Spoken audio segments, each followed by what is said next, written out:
So I decided to release this as is, just the way it is, because as I was editing it, I was putting all this time into trying to figure out, okay, how can I make it to where his voice shows up?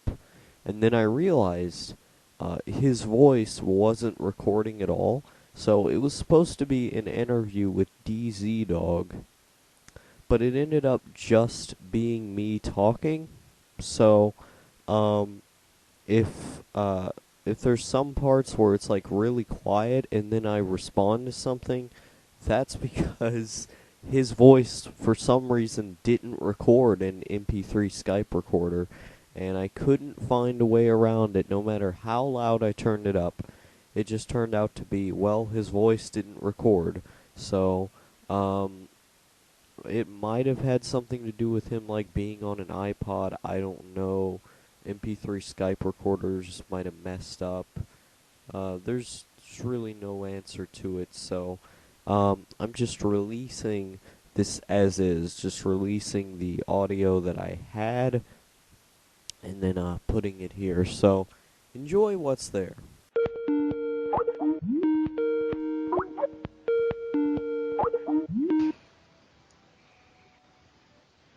Hey, you hear me?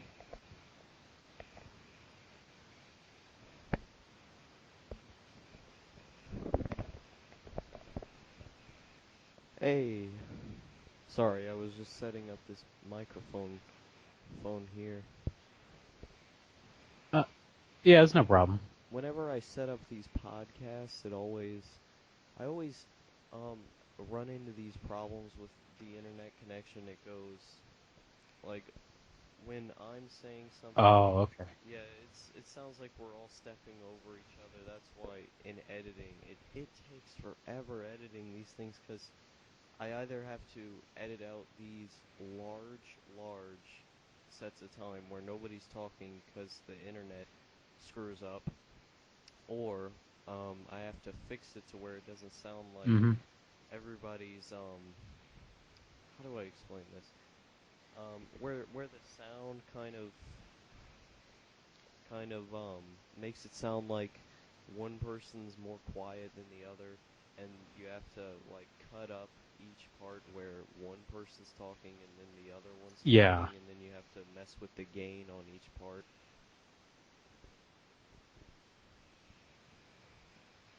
And No, it's understandable. yeah, You know, because MP3 Skype it's no big recording, deal.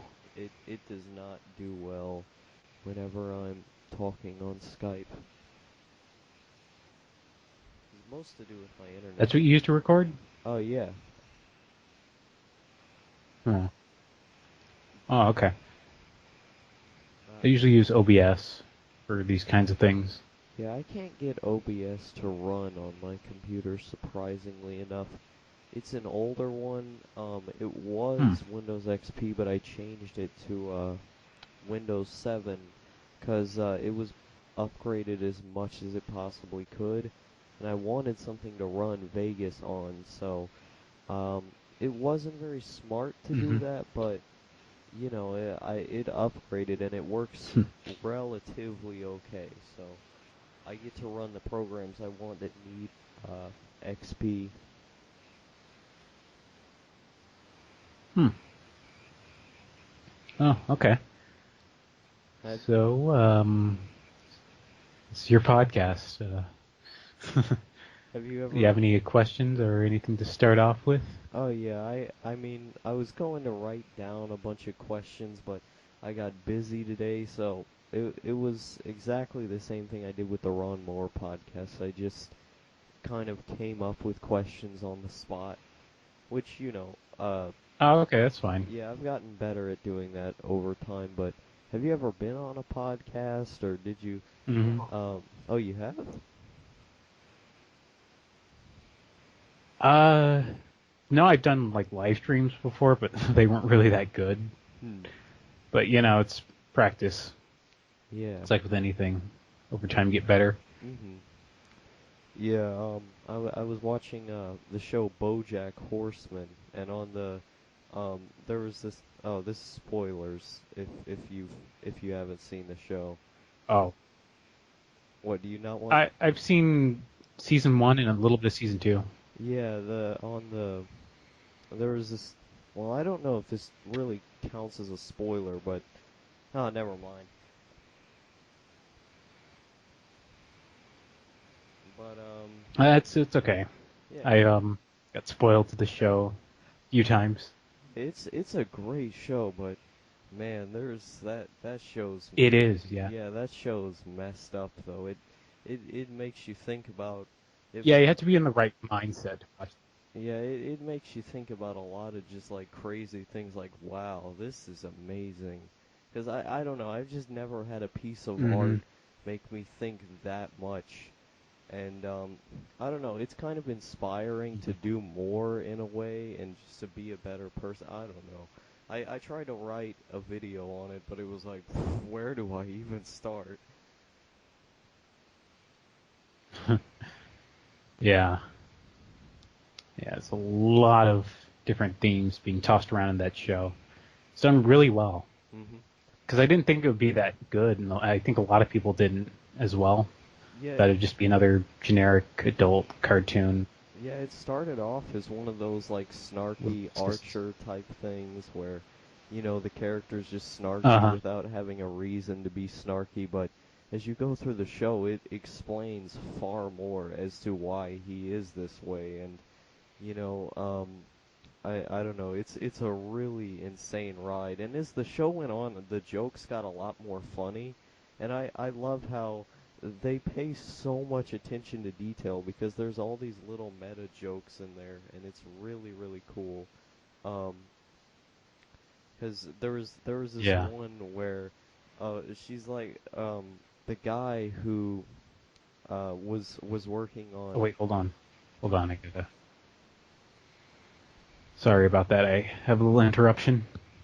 the guy who was working on BoJack's book was like, "Oh yeah, I left the book business. That was a dying medium. I'm in TV now." And the joke is that they're on Netflix making the show. But Yeah. yeah, it has some great humor and definitely a lot of profound ideas. It's Hmm. it's a great show. But do you want to start Yeah. off with anything? Say like what your channel is and whatnot.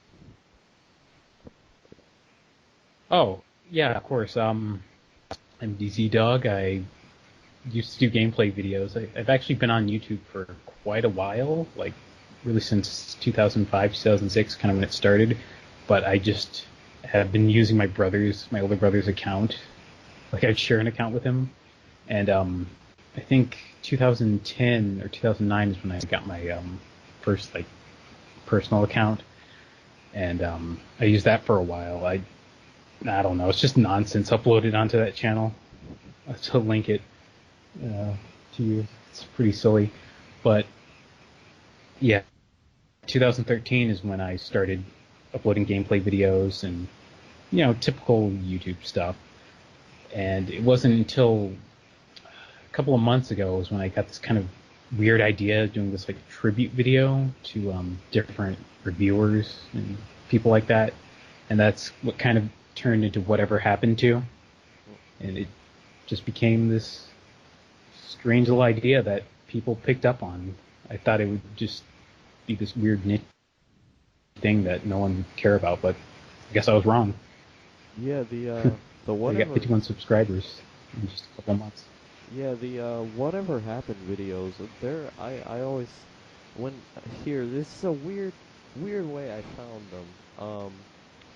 I don't know exactly how I found them. I think I was looking up Jedi or something and I saw this video. It said whatever happened to Jedi 1. And I was like, "Oh, something happened to him? Let me watch this." So I watched that and I was like, "Wow, this guy's really good," because I was wanting to do a similar thing at the time where I just chronicled old channels and stuff Mm-hmm. because YouTube reviewing within YouTube, or I was going to take it to more of a review aspect, but you just do it in more of like a historical type Oh, video. But I was like, yeah, wow, it's this kind of dry. A lot of people don't like it. yeah, I mean, you have a certain kind of voice when you talk in your videos that would, let's see, how do I explain this? Like the way that you talk in your videos is more like factual and you're just kind of listing off stuff. There's not a lot of opinion inserted. And some people really love that kind of thing, like you're Hmm. reading a Wikipedia article. But other people's they just want more opinionated stuff, so they go somewhere else. But Yeah. I really enjoyed that just to hear um, kind of where the rise and fall of them, in a sense, like what Larry Bundy did with, of course, with higher production value, but what Larry Bundy did with the rise and fall of Yeah. Yeah. certain channels, that was really amazing. It reminded That me was. of what you do just with higher Mhm. production value.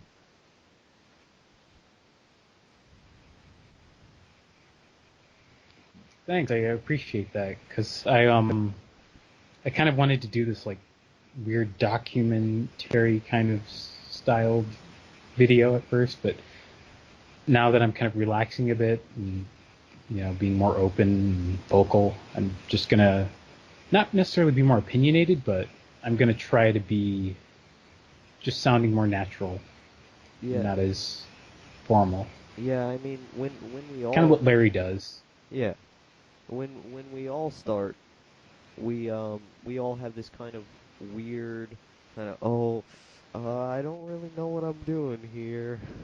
So it gets very Hmm. stilted. If you go back and look at any of my old videos or any of anybody's old videos, if they're still up, they sound much more, reserved, much more nervous. And as time goes on, you just get a lot better with talking.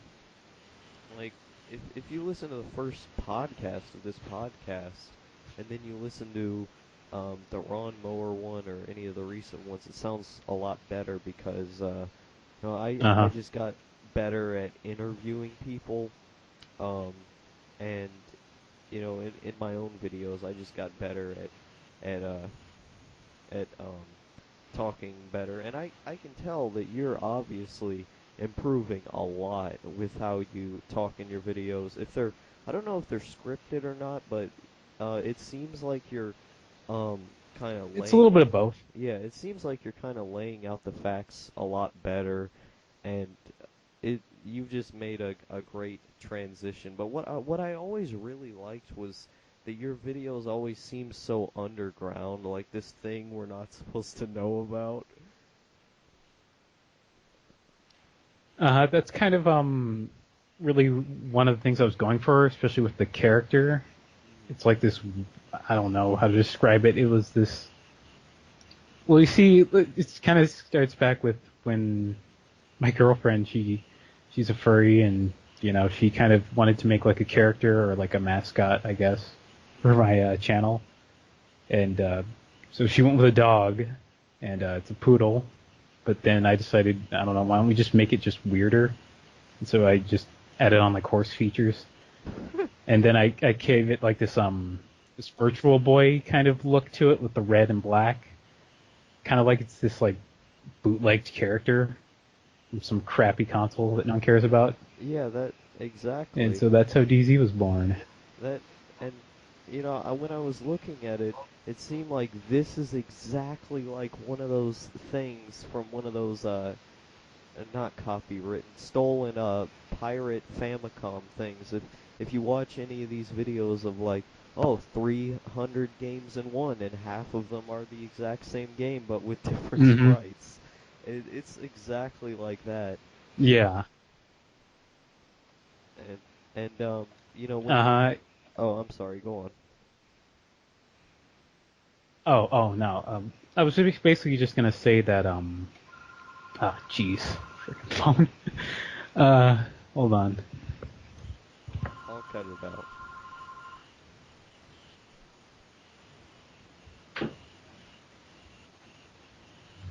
Okay, so I was basically just gonna say that, yeah, I really like that whole aesthetic of the Virtual Boy and Yeah. just that black and red kind of look with it. I know it was a terrible idea to implement that with 3D game console, but it's really striking, and it really just kind of, you know, draws your eye to it. Yeah, it's very And 90s. I kind of wanted to do something. Hmm. Oh, I'm sorry. Go on. But what It's were you gonna it's say lag. about bootlegs? Oh, okay. I was just saying that I really liked that whole aesthetic, and kind of coupled with the whole, like, there's this whole interest in bootleg games and stuff like that nowadays. Yeah. And I kind of wanted to kind of combine those two things together to this weird character that people just seem to roll with it. They haven't really, like, I don't know, asked questions Yeah, in the comments. They're just like, okay, that this face is, reveal video was so weird. yeah. I just googled horse mask or something. That's one of the things that came up in the images. It's like I'm using this, Yeah, like that one character, but Cold Corona or whatever. uh, oh yeah. Uh, but I'm probably not gonna do a face reveal anytime soon. I kind of want to keep with the whole mystery. Yeah, and I mean I like that aspect of the mystery because it, like I said, it's like an underground thing, and it's got all those weird bootleg aesthetic things, and you can tell a lot of thought went into it. As you were saying with the virtual boy stuff. But see, I kind of lost my train of thought. I wanted to do this weird thing with my own videos that I think would actually probably work Mm-hmm. far better with yours, where you just take a VHS tape and then take the video and then record it onto the VHS tape, then just record it back onto your computer. Is my videos kind of have a more mainstream Ah. kind of feel to them, and your videos feel like this underground Mm-hmm. thing you found that you're not supposed to touch, kind of. So I think that aesthetic choice would just work better with your stuff. Yeah, I was kind of thinking of implementing more of the that kind of feel to it. Mhm. Like, because I have Sony Vegas, but I just have the demo, so I was thinking maybe I could add some effects.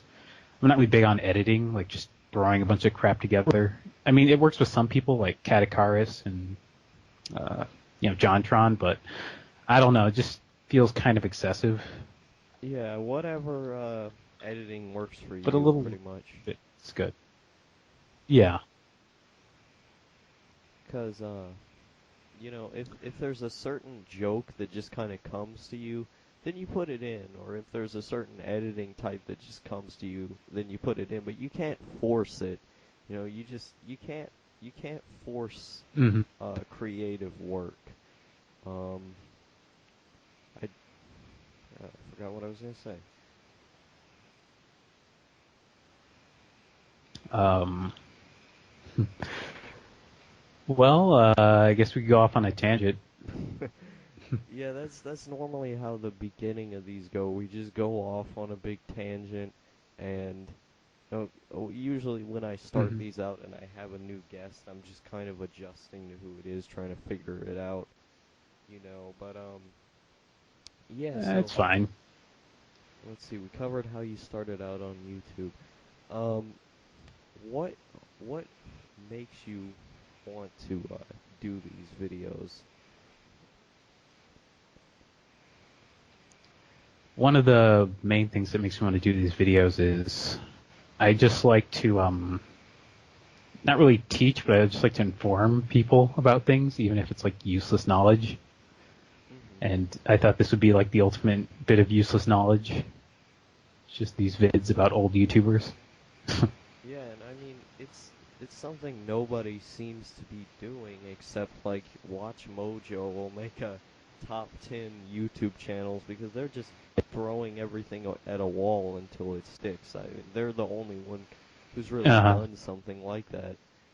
And I would really like a lot more of that because I think more people are going to do it because the nostalgia aspect is some people who watched the AVGN in like 2008, they're gonna be grown up, or they might be grown up right now, Hmm. and they'll sit there and think, well, I really miss these guys, and then watch all of their stuff, and then want to see something more about them, like a documentary type thing, like you're doing.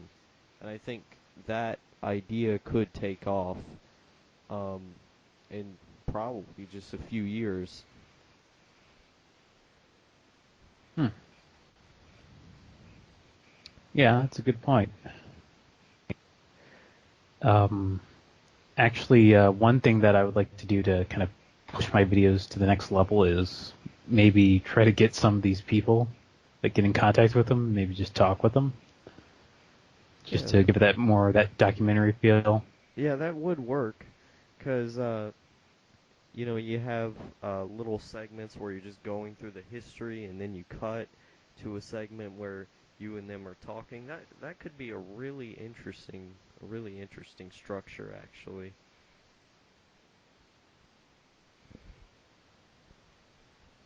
Yeah, yeah. It's just that the problem is a lot of these guys either just kind of leave or they'll just go under new aliases. So it kind of makes them harder to track them down. But I think with maybe like more profile people, because I actually wanted to do a video on Adam Sessler from X Play or Extended Play. I don't know if you remember that show or not. Oh, I used to watch that show I was all the hoping to maybe time. contact him on Twitter. Yeah, it was a really pretty good show actually. I kind of looking back, I kind of prefer Judgment Day. That was another G4 reviewer show.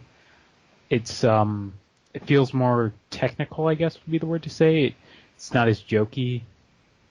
Like Yeah, it's more dry. It's yeah, kind of like how that's this one YouTube channel, GameSack. It's just kind of two guys talking and giving like all the technical aspects of games and occasional little bits of humor. It's very public access. yeah. I have not seen Judgment Day. I could probably find it on YouTube or something, but um, Yeah, yeah, you can find some episodes on there. I do wonder if it's like lost media or something for some of this old tech TV / G4 stuff, because later in their years they just ran a bunch of cops and stuff, but before, Hmm. there was a ton of just weird shows. There's the video game year, not the video game years. That's that one thing Pat the NES Punk did, but All Stars. That's the name of it, where Yeah. they just did these documentaries for all these different games, and the one for Oddworld was I Oh thought was yeah. really interesting. Yeah, I think they had another show like that, similar to that, called Icons. I Oh, think. oh yeah, Icons. And it That's was the like name this of the doc. show. Yeah, I think that was it. Yeah, it was Icons. But yeah, that was a pretty good show. Yeah, I mean, I It's funny wonder. how they kind of Oh, I'm sorry. uh, Go on. oh no, it's fine. You go on. I was just gonna say it's funny how a lot of these shows are kind of doing what a lot of stuff that's happening on YouTube. It's kind of like it was the precursor to all that. It's basically all I just wanted to say. Yeah, you're right. Um, like with YouTube, it's just a less production value, less TV version of all of that. As there was this one public access Hmm. show that I saw when I was just browsing stuff about public access for a video that never got made. Um, where it was this two guys talking about video game show, and I forget what it was called, but they were talking about like the PS2 or something, why you should keep a PS2. Um, but Hmm. I saw that and I was like, wow, this is exactly what YouTube is. And I mean, public access in general is just kind of what YouTube is before YouTube, but um, YouTube kind of Hmm. killed all of that in the same way that things like Netflix and just all of this are just kind of killing TV. It's just kind of fizzling out. But the one thing that we do know, radio will always be around. That's never going away. Yeah. Hmm. So, I'm really bad at this. Yeah, Judgment Day. That was trying to think, when did that come out? I think it was like early 2000s, 2003, 2004. Oh, yeah, I think there are a couple of episodes on YouTube Hmm. because I actually went back a couple of years ago and just binge watching all these old shows I remembered on YouTube. Yeah, and Back it's for things just got really copyright heavy. yeah, but for these old cable shows, you see things from like USA. You can just find all the bumpers and stuff. You can find full episodes because the show Duckman, it was on USA before USA was even much of a thing. You can just find all the episodes on YouTube. A lot of these 90s cable shows, they don't even care about the copyrights for them, which is pretty cool.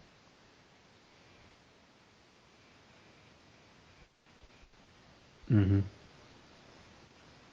Yeah, it was a simpler day back then. I remember watching Akira on YouTube, like split up into parts, like a long, long time ago. Wow. That It would was not just badly fly today. recorded Akira. No. Yeah, it was the Wild Wild West back then. And I mean, 2006, 2005 YouTube.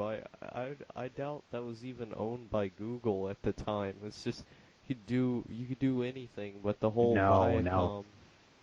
The whole Viacom thing, it really made them copyright heavy because Viacom sued YouTube for all the Rugrats and SpongeBob footage, and then um, YouTube kind of lost a whole ton of money, and then Google bought it, and his things weren't ever the same. Although they have been fixing copyright ID because every time I do a dispute, I always seem to win now.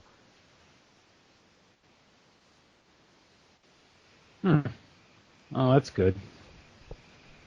It's just that you won't find like full movies like Akira or something on here. Mm-mm. Not anymore. But I mean, I talked about this Hmm. in one of the other podcasts, I think with Ron Moore, but back back then with the copyright, they were actually more sensitive towards fair use in around like 2008, 2009, except with like old NES games like the AVGN was doing. Um, Because I Uh, wasn't there at one point where just all gaming except more older stuff would just get taken down, like all new gaming. yeah, it was really bad at around, I want to say 2009 or 2008. Or a lot of game companies were just cracking down hard. Yeah, unless you I'm trying to have. think of this one Oh, I'm time sorry. where I was just kind of muttering to myself. I was trying to think of a time where it was just like they didn't really care that much, but yeah, I can't think of it. I think it was around that time, kind of 2010, 2009, around the time when Google was getting their hands on YouTube and it was just becoming more corporate. Hmm. I think that's when they just started cracking down on everything. Yeah, it's pretty crazy, but we're in a much different age now, and copyright is a lot better, Hmm. but you had to have like these MCNs back then just to protect you from copyright. Now all MCNs do is take your money. Yeah, just leeches. Hmm. I mean, even if I become a big channel, which I know I never will, but even if I did become a big channel, I would never get an MCN because it would just take all my money away. And it's like you got to factor in taxes, the stuff that Google takes, the stuff that the MCN takes. It's like you barely have, you know, um, what was going to be a minimum wage. It's just it's not even. close to that anymore with a lot of these channels. So it is pretty much useless. They don't really advertise your stuff. They just put you in this big like Mm-mm. circle jerk, essentially, where it's like, oh, you're in this special club that the AVGN is in. Woohoo! It's like, okay, you're gonna take my money, but I get to be in this same club with all these bigger channels. Yeah, that's the problem. Is this whole big monopoly with a lot of the bigger channels taking all the views. Yeah, Well, but that's fine. I mean, I like doing this. It's a fun thing. It's just a little hobby. yeah, I mean, I would like to do it as a job thing, but it's a hobby either way. I'd rather just do it as a hobby. I'm not gonna sit there and rag on it. But if you're doing something truly unique, or if you're doing something really good, I really do think you'll get noticed. It's just in like 2006, just anybody could get noticed because there wasn't a ton of things on there. Now you just have to work harder to be a better video person and to advertise your stuff better and just learn how to do that. You Hmm. just have to be higher quality to get really far. And I think you specifically, I can see your channel going like a lot bigger because you're doing something very unique, and you're obviously getting a lot better at doing it. So I see good places that you're going. Yeah, I just don't want to have that one moment where everyone turns on me and starts making exposed videos, because that's like the hot new thing to do now. Yeah, I mean it's Oh really God. it's really sad what the whole fame thing does to people. Because actually, Hmm. actually, that reminds me of that one TV show I was watching. What? Oh, BoJack Horseman. Oh, BoJack. Yeah. Yeah. All that glitters is not gold. Hmm. Hmm. But speaking of cartoons, I know that you have like a deviant art where you draw stuff. What's the story behind that? Oh, yeah, I had that since high school. I guess around 2007, 2008. Originally, I was just gonna, I don't know, just post nonsense on there because I was getting really big into drawing, and I, I, I had these dreams of like being big, but now it's just kind of something to do as a therapeutic activity, I guess, before work or after work or whatever. Yeah, And I mostly do like comics, but sometimes I do fan art and other characters. yeah. As we all know. It was a good experience though. Yeah. Um. Yeah, DeviantArt is uh yeah, I actually had a really good time on DeviantArt. I kind of stayed away from the more interesting aspects of it, and Yeah. I've met some actually really talented people who've helped. Yeah. I was going to make a fan art joke, but never mind. Um. Yeah, I mean, DeviantArt, it's a weird place because, first of all, you have like all the weird FNAF people who draw like disgusting things, and then you actually have really Yeah, talented people, as you would in like any art space where yeah. you just upload stuff. So, um, tell me about your Hmm. experiences on there. Oh wow. Well, back in the day, it was the Sonic fan base when I first started. You just see random Sonic fan art, him just like kneeling in front of a cross or something. And now it's the or not now, but back in 2010, 2009, it's Pony fan art, and yeah, that kind of explains itself. I actually don't have a problem with the show. it's just the community has just become this, I don't know, this monolith. Yeah, But it's yeah, I don't awful. hate the show or Lauren Faust. Oh yeah, you know, Yeah, I wonder how she feels about all yeah, I mean, I'm sure she's just goes on rants behind doors like, "Oh my gosh, I hate these fans and they're this. terrible and they're the Yeah, worst people and they need to die." I imagine a lot of creators are like that. I imagine Yuji Naka's like that about the Sonic fan base, and the guy who made FNAF is on about the FNAF people. Yeah, and Can't remember that guy's name. I don't care.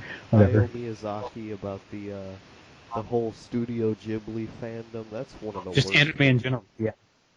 Yeah, Yeah, but he just hates anime, and it's become this just moai trash. I mean, I like some moe. I mean, I like K-On! K-On's a cool show, Mm-hmm. but it's more like character driven. After you watch it a second time, it's hard to explain, but um, it's a cool show. Some of it is just stupid and I hate it, but you know, I'm actually a big fan of slice of life shows as long as it's not really pandering stuff. And I mean, they can be really Mm-hmm. good, heartfelt shows a lot of the time, but you know, just not the fan service pandering stuff, unless it has some kind of interesting theme or something about it. Just depends. You have to watch it before you really know. Yeah. It's like this one my friend was trying to get me into. It's Monster Masune. I read a little bit of it, and I don't get it. I mean, yeah, I like the designs of the monster girls, but it just seems like, oh, I tripped and fell into your cleavage. How crazy, Sugoi. It's her laugh track. Ah, yeah, Miyazaki was right, and it's a mistake. Oh wow. But actually, that leads me to a question. Well, it's not really a question, but yeah, the furry fandom. That's Have you had any experiences with those people? Because I have. No. Yeah, No. good. Well, actually, they're not all bad. Like I said, my girlfriend is kind of, sort of into that um, fandom, but she likes the aesthetics. I guess she doesn't think that, oh, this is who I am. This is my spirit animal. She just likes cute little cartoon animals. Because we all grew up with, like, Sonic and Klonoa and Star Fox, Yeah, of but course. we just don't take it to the levels, lengths of extreme that some people do. Yeah, it's like, oh, the Star Fox is my waifu or Dotaru or whatever it's called. It's like, Uh, oh, no, you're ruining my uh, childhood with this fan art. uh, yeah, pretty much. But then you see some awesome fan art. I remember on Fur Affinity, I saw this picture. It was like the Star Fox crew, but they're kind of in the design of uh, Leiji Matsumoto's characters, the guy who made Captain Harlock, and it was really awesome. I had to What? find that. Isn't Captain Harlock in the movie Hmm? Galaxy Express 999, I want to say? Yes, actually, I saw that on YouTube as well with Akira. Yeah, it's still I on remember watching YouTube. that. Uh, hmm, hmm, Yeah, cool. I ripped it off YouTube and then just put it See, on a everything's VHS encouraged. tape. Nice. But yeah, Captain Harlock is a really cool character. I was talking about him in a podcast, another podcast that I do on my other channel, just about what's going Hmm. on in my life or whatever, and I made this comparison about Captain Harlock, but I couldn't think of his name. Um, but yeah, he's super cool. I absolutely love that movie. It has some amazing themes in it. And I mean, when I first watched it, I cried a lot, and I thought about, wow, you know, if I lived forever, then I wouldn't be a human and I wouldn't enjoy life as much. And it made me think about I all know. these profound things, and I just cried a ton in that movie. It's amazing. I love it. I love it so much. Yeah, nice little dose of reality. You don't see that a lot in Western animation nowadays, Yeah, I aside mean, from BoJack, of course, and Rick and Morty. yeah, I'm seeing a push to do more of this kind of story-based, it serialized kind of thing, and with more influence from animes Hmm. where it has these more profound ideas that just really make you think, like a regular film would, which is where a lot of anime took its influences just from Western films and then kind of played around with that, or on the other case where Firefly basically stole from Outlaw Star, but that's a different story. Um, so it's Yeah, yeah. it's Ooh, like Outlaw Star. yeah, I mean, I was watching that earlier and I was like, wow, this is just as great as I remember it being. This is a cool show. It has some great action in that Hmm. show. But Yeah, it really did. But yeah, you see a lot of these shows going for a more serialized thing, going for more of trying to be deep, which can be a bad thing and it can be a good thing. Um, but a lot of Hmm. these shows actually are doing really well. And the funny thing is, the guy who created BoJack is actually going to be writing the next Lego movie. Oh, I think I heard about that. That's going to be interesting. Yeah, I want to see See them how try to that do a fares more because kid-oriented show, movie. yeah, exactly. I feel like that'd just be weird because I think about, all the stuff he wrote on that show and then I think about it's like, oh, it's gonna be the Lego movie. How's this gonna fare? I hope Phil Lord and Chris Miller are still on it because those guys are geniuses. You got Clone High, that new show, Hmm.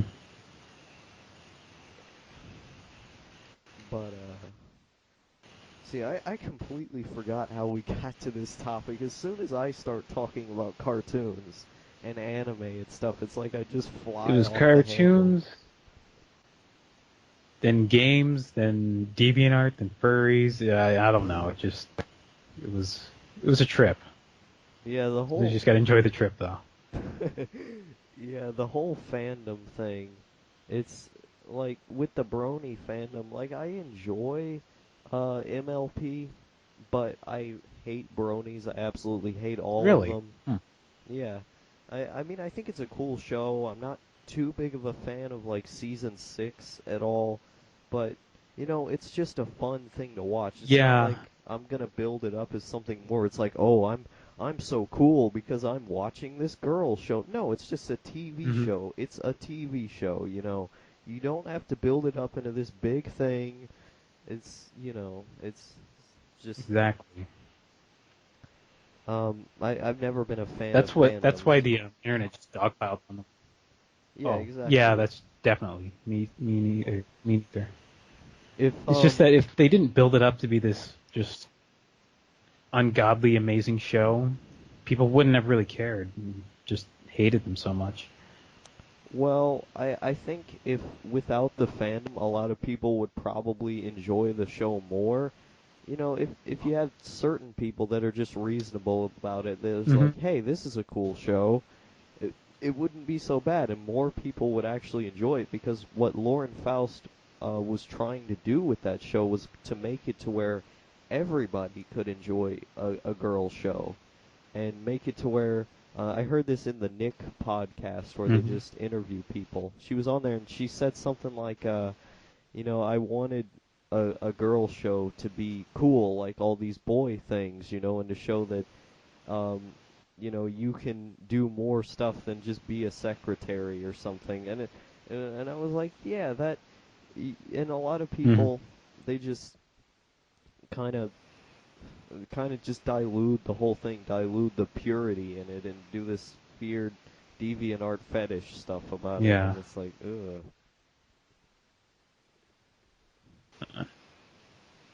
Yeah. Um, I knew a few people who were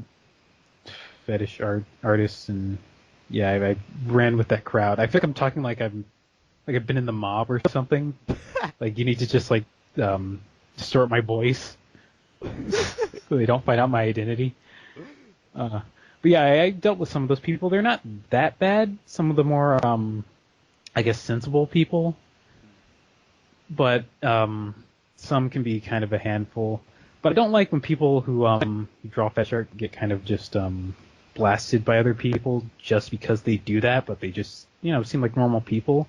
It's kind of like the whole Undertale thing with that one character, So Sorry, and the one dude who had the character, he like drew fetish art of that character or something, and people just freaking unloaded on him. And he Yeah, didn't seem that bad of a guy. Just that was just what he did at the time. I guess he was making money off of it, or he liked it, whatever. yeah. I mean, But he didn't deserve that kind of treatment. if you're not doing anything like uh, illegal or weird, or not weird, but if you're not doing anything like illegal, if you're not hurting anyone, and if you're Hmm. just a reasonable person, there's no reason to fly off the handle on someone. It's just, they're enjoying their life, they're doing what they want, and, maybe they're having just like a terrible day at work or something, and that's how they come home and unwind. It's just let them do it. They're not hurting anyone. Exactly. But if you want to see like a really good kind of takedown of the entire Brony fandom in a really insane artistic just masterpiece way, watch the movie Horseshoe Finale. That well, it's on YouTube, but it's Shoe finale. yeah, Hmm. it's by Endless Jess on his Drowning in Horseshoes channel. When he left the Brony fandom or whatever, he did this just amazing masterpiece movie, Horseshoe Finale. I Wow. highly recommend that.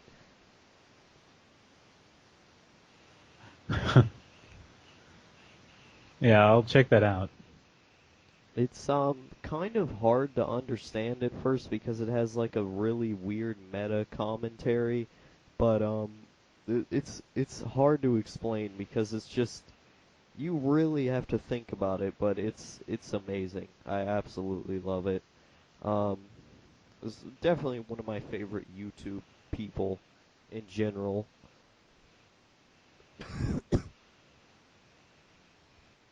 Hmm. Hmm. But Cool. I'll definitely watch it when I have the time. yeah, because And I'm in that state of mind, just watch something weird.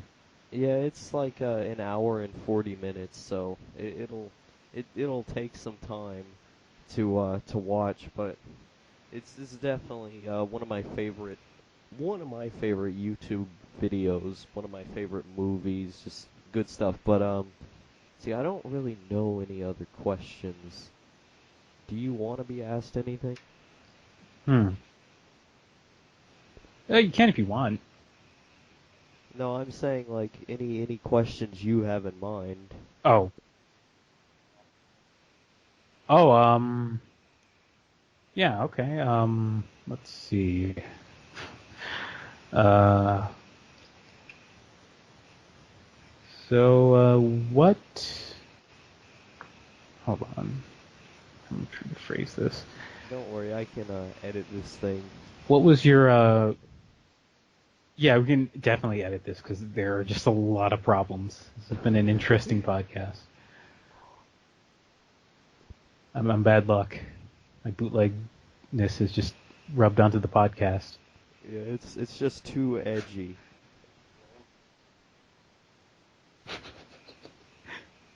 Yeah. The character is really edgy. He just has this grin, or this like, scowl, not grin. Yeah, this Yeah. is like one of those podcasts that you find a link to on Equestria Daily that people are screaming about, but it leads to a Dropbox link that leads to a notepad link which leads to some weird file service somebody made on their own, which that file service leads to a regular file service that just brings you to this really weird podcast with a lot of pauses in it. Yeah, first you have to just answer these codexes, all these like clues. I don't know, it's just this whole ordeal. Yeah, you just have to find all the clues, and then by the time you get there, it's one of the most unfulfilling things. And then Yeah. the So code. yeah, I have Oh, I was gonna say, and then the code to get there is only on one board on 4chan that's like hard to find. But uh, go on to what you were saying. oh, I just finally came up with the question. Um, I heard that you draw. Do you draw? Because I Um, remember hearing in a video talking about how you drew or like to draw. oh well, I try to draw. I don't draw regularly because most of my time just goes into these videos, and then goes into like, Mm-hmm. working on school and stuff. So I don't get much time to draw, but I do really like drawing. Hmm. And what was your biggest inspiration for that? Probably anime. Just things like Akira, Cowboy Bebop. Let's see what else. Galaxy Express 999. Um, let me think. Mm-hmm. See, Dirty Pair. That's a fun show. Um, let's see what Oh, I think else. I watched an episode of that. Yeah, it was really good. Yeah, it's kind of like just cute girls go around and shoot robots and stuff. It's fun. Bubblegum Crisis is another great one. Invader Zim had Mm-hmm. a huge influence on how I draw. The Boondocks. Um, let's see. Mm-hmm. What else? Yeah, I guess that I could think of more, but that's as much as I can think of off the top of my head. Oh yeah, and Upa drawings like the Powerpuff Girls. It was like heavily influenced by this thing called Upa or UPA or something like that. And they're these Hmm. old 50s cartoons where everything looks very flat and stuff, and they have these very thick lines. Um, Oh yeah, like Gerald McBoing thing. yeah, Gerald McBoing I think Boing. that was one of them. Yeah. Yeah, Um, I'd say my style, like yours, kind of started with anime, but then it kind of got more westernized, I guess. I was kind of going for like this weird like Ralph Bashki kind of cartoony look to with them. like Fritz the I Cat really and like Heavy that Traffic and things stuff. like that. Yeah, Fritz. Yeah, I don't Yeah, know, something about that just kind of set something off. yeah, that's a film.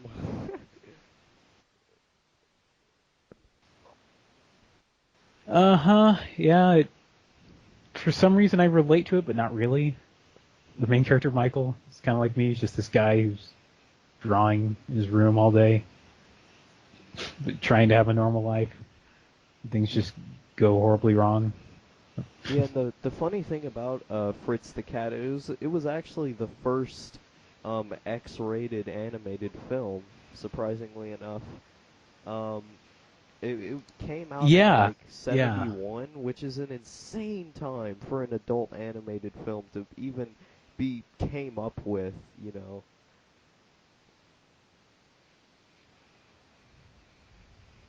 Yeah. It was definitely a movie they couldn't make nowadays. That's for sure. Well, I don't know about that. I mean, there's Flash animation now, which is barely any money, so you can pretty much do anything.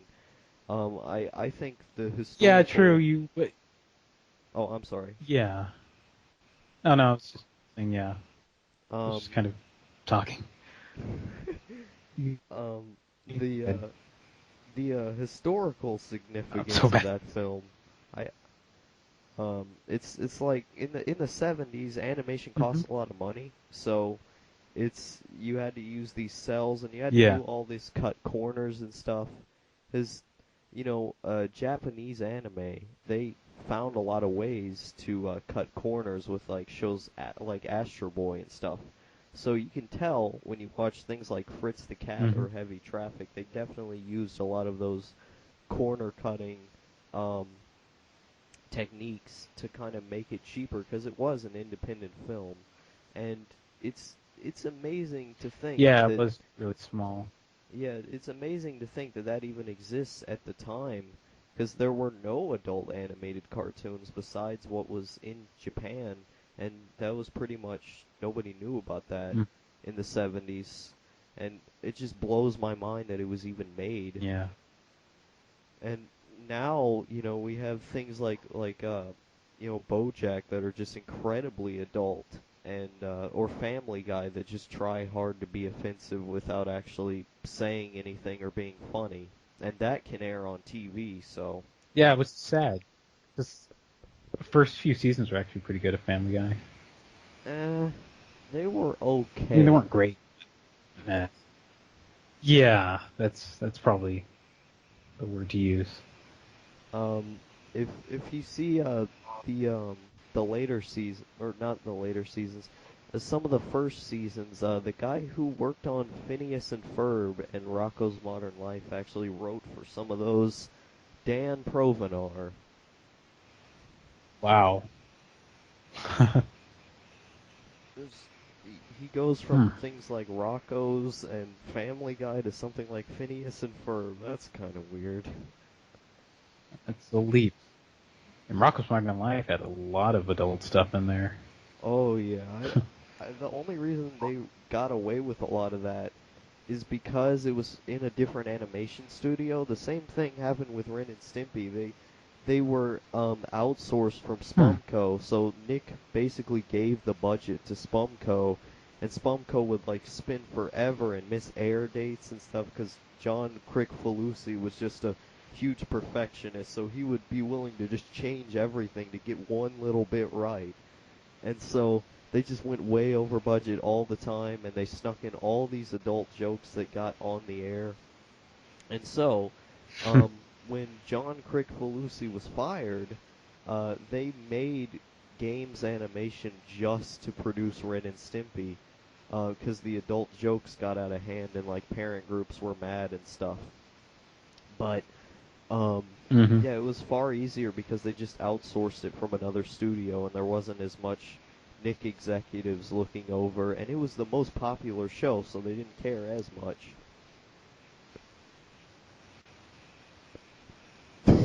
Yeah. Yeah, I can get on to And what just. I meant by oh, Oh, I'm sorry. Go on, go on. I was just saying when I meant by when Fritz the Cat can be made in this era, I meant that it could be made, but just there'd be so much backlash and slacktivists just attacking it, being offensive. Yeah, I'm sure, but if you watch, an episode of Family Guy like Screams in Silence, where they basically just made fun of Yeah. people who are in abusive relationships or whatever. I mean, that didn't get any backlash except from like Mr. Enter or something, and nobody cares about Mr. Enter. So, I mean, I'm Uh huh. sure there would be Yeah. some SJW stuff, but back in like the 50s, you Mm. couldn't even say pregnant on TV. So we've come a long way, but SJWs they'll always be around. Yeah. They need to feel important, I guess. It's the internet culture that makes these people so relevant. They can go on Twitter and just say all these things. When I really think SJWs have always been around, they just are far more relevant now since they can just say anything they want. Mm. Yeah. But man, I'm really gonna have to edit this. I'm sorry for being so awkward in this podcast. I just stilted the whole thing. Oh no, it's fine. I'm not necessarily awkward as well as just that I'm kind of out of my element. I wasn't really expecting it to not be at this time, so I was kind of just, I don't know, I'm just in a weird mood. Oh, I see. I'm sorry about that. It's just I um, was asleep, and then I had things to do, and I just completely forgot about it. You know, it's fine, it's fine. I don't know, I kind of like this kind of off the cuff, kind of just spontaneous podcast. Yeah, those are the best kinds of podcasts.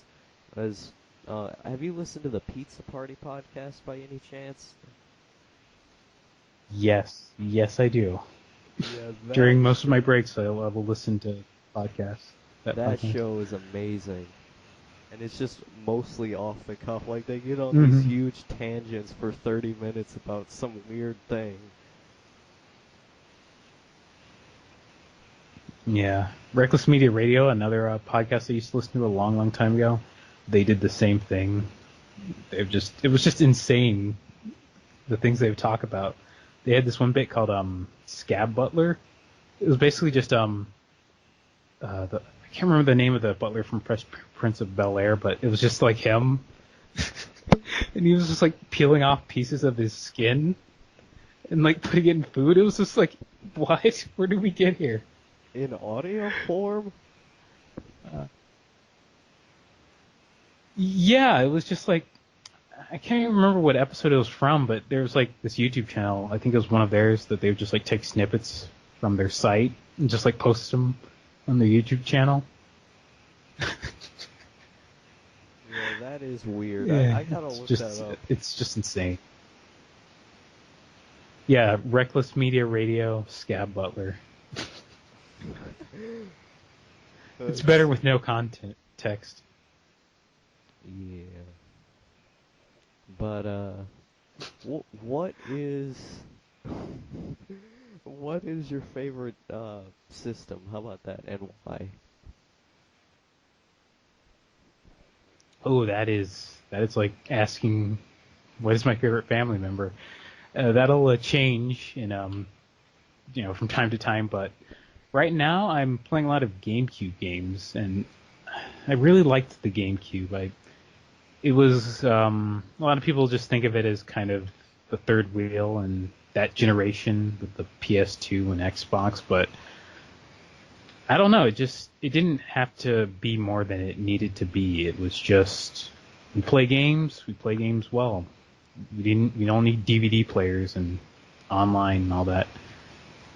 Yeah, the GameCube is personally one of my favorite systems because it was one of the first ones that I ever owned, and I just got so attached to the characters and to all the games I played, and it has a really nice aesthetic to it. It's just this tiny box that put these tiny games in. Like it feels homey in a weird way. It feels nostalgic, I guess, because I've been on a big kick for like early Hmm. 2000s nostalgia stuff. So it's it just feels right in the Yeah, same way the Dreamcast does. It just feels right.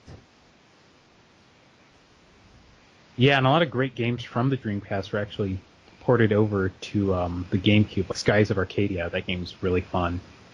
Yeah, I wanted to get a Really great copy of that RPG. game for years, and it's just now blown up in price, and I can't get one unless I get one from a yard sale. As I really want to complete my GameCube collection, Yeah. just have all the games. Hmm. All the games, even those those oh so fun licensed games. Well, I They mean, just shoveled onto a the GameCube. I like them in an ironic way, like, oh, this is terrible, let's play it. Uh huh. It's it's weird, but I think Yeah. they're cool. Yeah. Yeah. No, I get you. There, But from time to time, there will be like really good licensed games, but for the most part, no. yeah, like that one Disney skateboarding game. Oh yeah, I remember that. There's this one really good video by It's insane. Gorgak Games where he just makes all these jokes about how Mm-hmm. terrible it is, and it's great.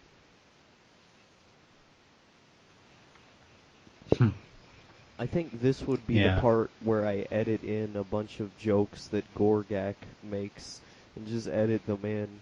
Because when I'm editing these things, I like to Yeah. take what the Pizza Party podcast does. I like to take snippets from the thing we're talking about Mm-hmm. and then put it before we say anything about it. That's always a nice touch.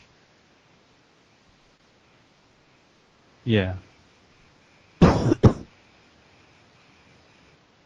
But speaking of Sega games, the Dreamcast and the Saturn, really good. I especially like the music.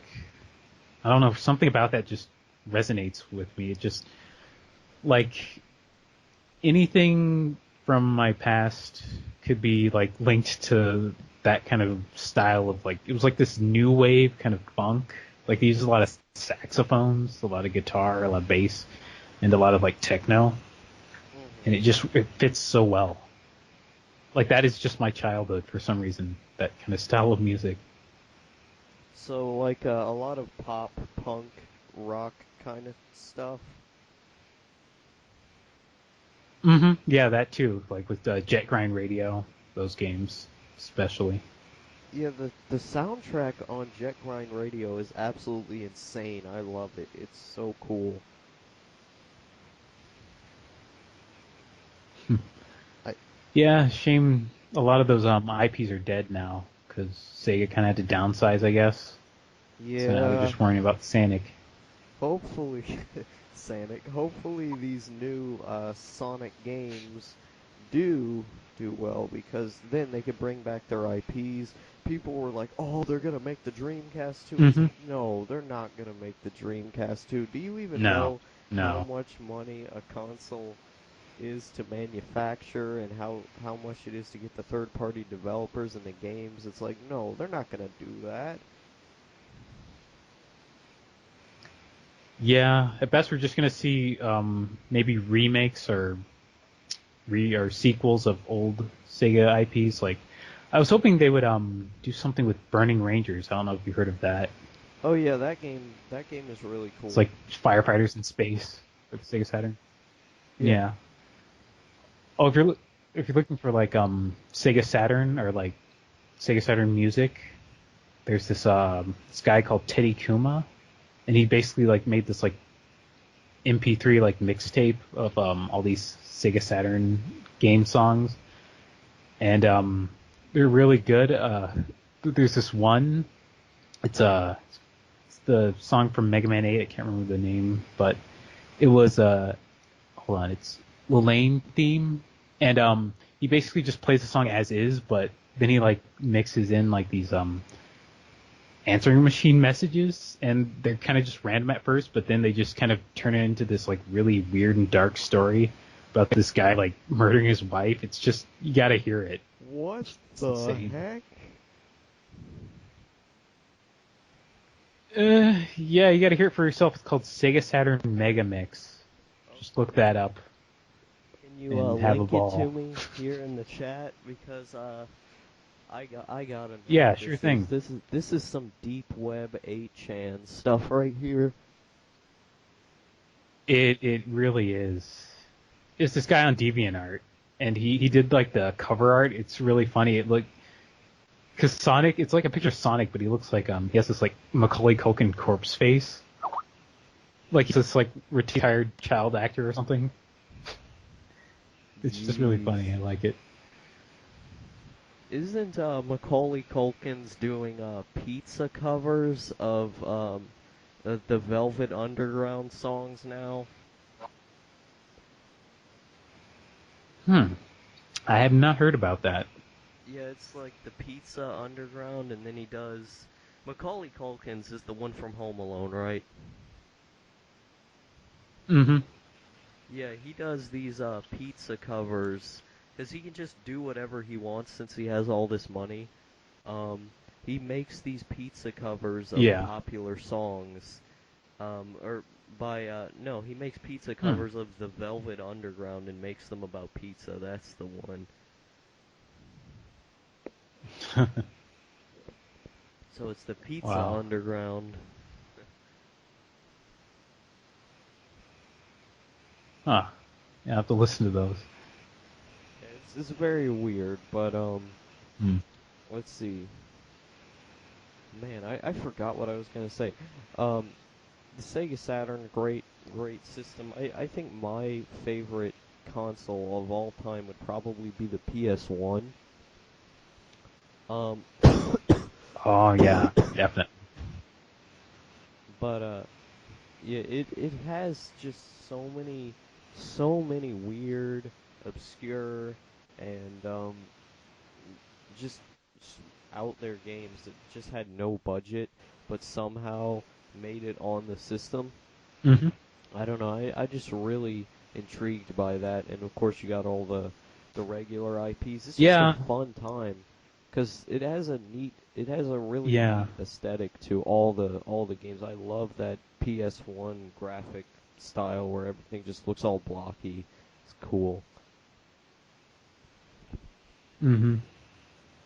Yeah, I'm hoping one day that indie games nowadays are kind of going for the whole 8-bit aesthetic. Like maybe there'll be a point in time where that like early 3D like blocky kind of feel will come back.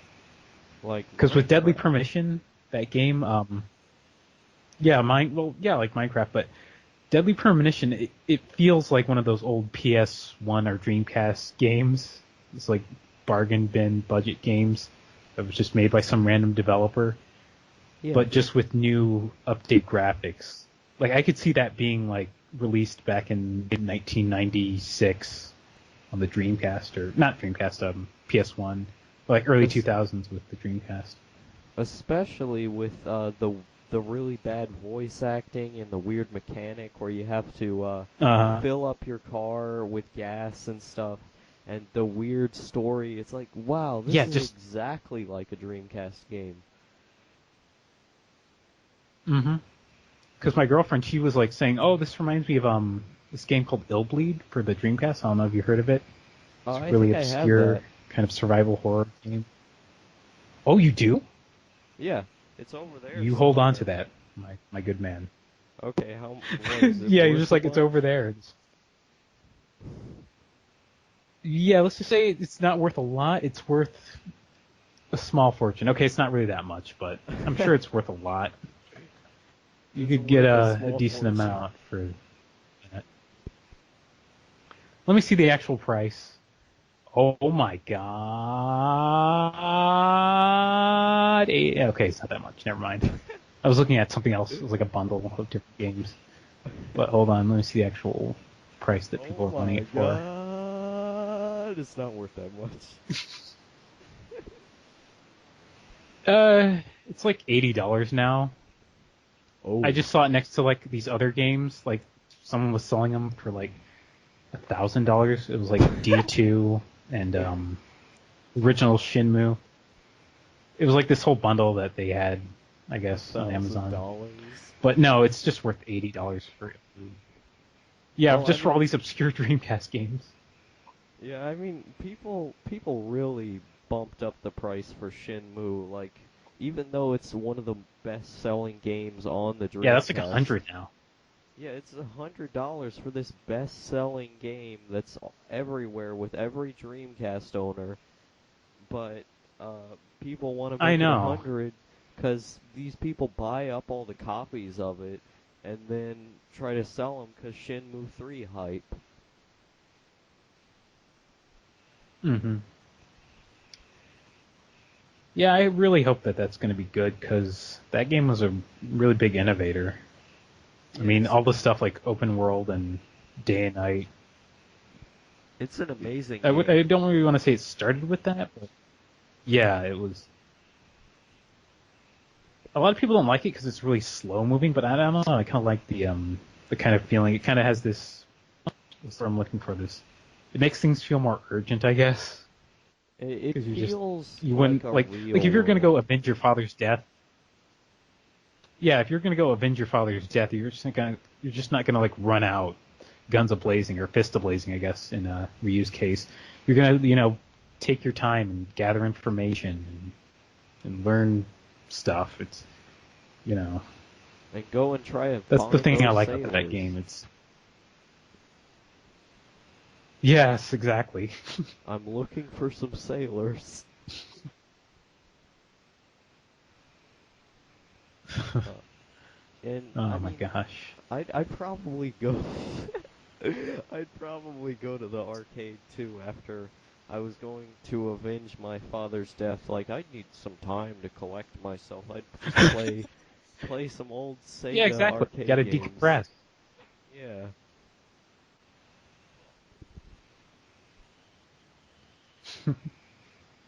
Gotta collect all these little capsule gachapons. Let me Gotcha, cope. pun. Oh yeah, I forgot you can use vending Such a machines in weeb. that game, can't you? Yeah, I know. Yeah, it's every single detail. Like, you can look at every item. There's this one part where you actually find a Sega Saturn in his room. It's like, whoa, man. They spent Mm. details on every item. It's very much like a real world. Yeah. Such I a remember fun one game. of my favorite moments, I think it was from the second game, but you had to like follow this old man to this area, and he would like walk really slow. Oh, so impatient back then. I'd like keep talking with him, and you just get really annoyed. It's just those little moments. Yeah, it's all the little But no, you things can't have that that in new games. yeah, it's all the little things that make that game so amazing. They spent so much care. They so much care just on everything. And it's a niche thing, but the people who are in that niche appreciate that a lot. Yeah. I hear some tea being made in the background. Tea? Yeah, I hear like a Like a you're hearing a whistling sound? yeah. Hmm. I don't know if maybe I'm like breathing into the mic or. Hold on, let me move my face away. It's like a staticky sound, How I about now? suppose.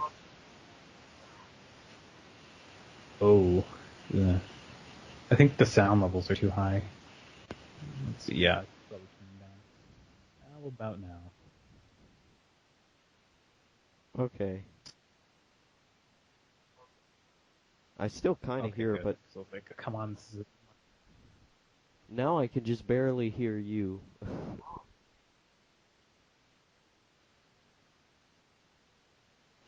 okay, there we go. All right, that It's up works. now, but I don't know if the static's still. Oh, okay. But Yeah, I just got a new mic and now I'm having problems. oh, didn't you get it from like Lowe's or something in the bargain bin? Oh no, I got it from Office Depot. It was like $14. It was like this little chintzy little headset. Oh Yeah. my gosh.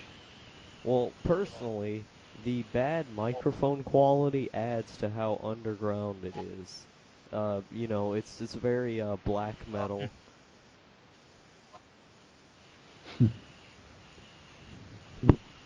Ow. Um, Maybe I should talk like should talk really low. I can't really do that. I mean, I have a low voice, but I just can't really go that low. It just sounds like I have a cold or something.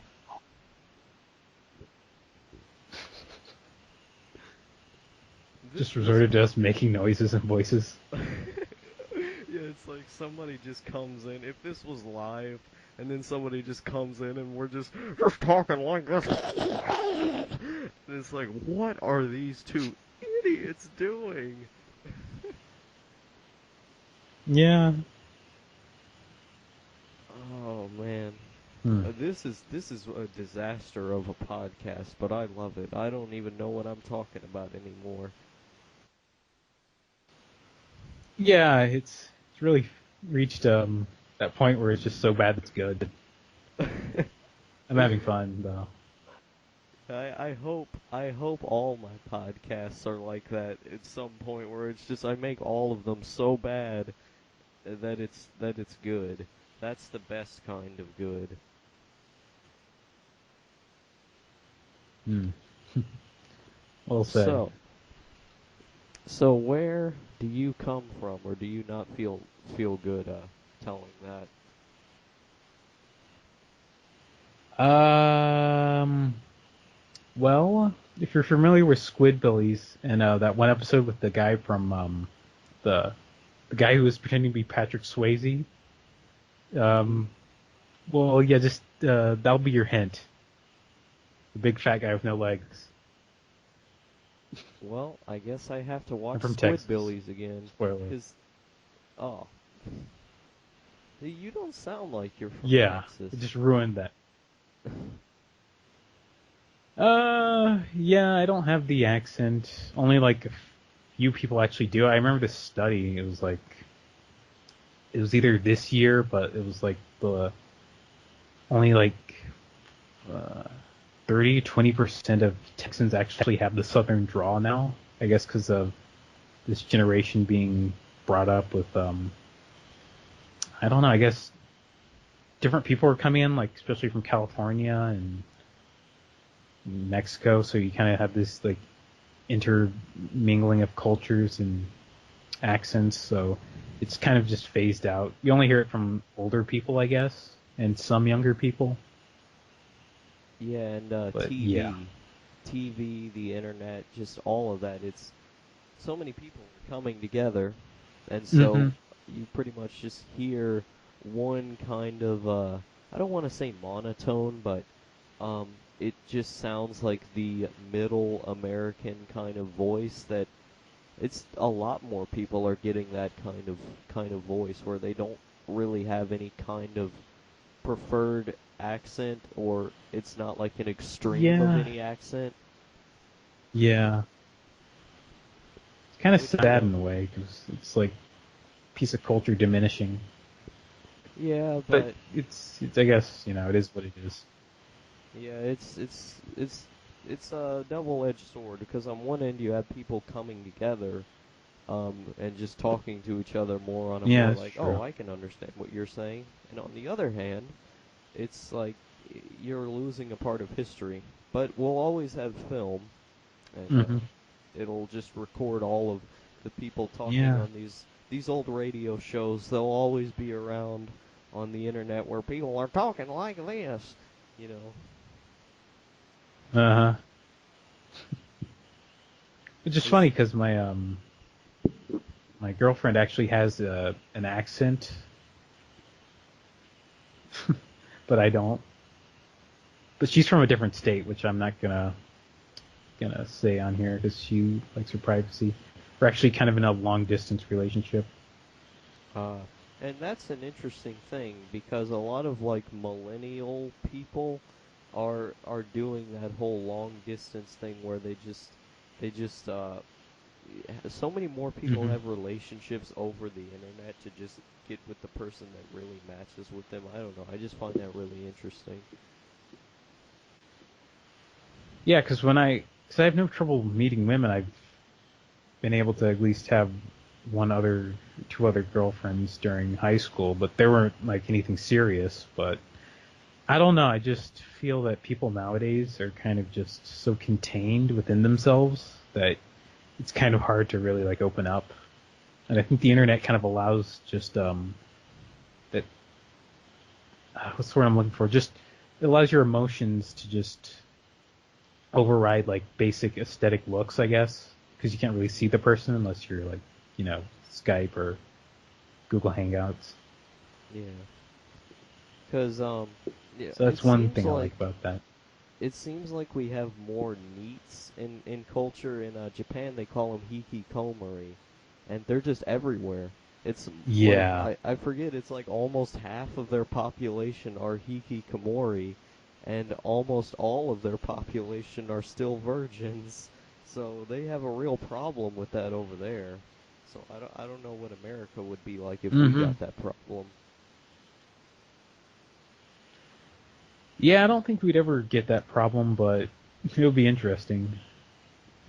Yeah, because it seems like so many people are really like self-absorbed, and just kind of stay Oh by yeah. myself. Like I'm someone who spends a lot of time alone, but I don't do it in like a condescending or self-absorbed way, or at least I don't try to. Oh no, no. Yeah. Me neither. I try to open up. I actually talk a lot, kind of, just like out in public. Hmm. But for the most part, I just like to keep to myself. Like when I get home, Yeah. it's just like, okay, time to shut down, go into sleep mode. Yeah, I mean, I'm the same way, but if I do get to talking to someone, it's always really fun, and it stops being awkward. It's just meeting the person that I have problems with. I'm a quiet guy. Mm-hmm. Cause I use these videos as kind of a way to just act a lot more entertaining than I do in real life. In real life, I'm just kind of like, okay. I act a lot more like big and entertaining and yelling and just saying a lot more stuff, and it kind of lets me be like, oh yeah, I did this today. It makes me feel more productive besides whatever I'm working on in school or whatever. Mm-hmm. Which I'm the complete opposite in a lot of my videos, which I'm kind of starting to break out of. Which I'm really formal and robotic, but now I'm starting to become more like a person. I'm just trying to add my own opinions and just overall personality into these videos and this character and all that. Hmm. Yeah, and hmm, I don't really know what to say, but what are your thoughts on um, podcasts? hmm. Podcasts. I don't like them. I love No. them.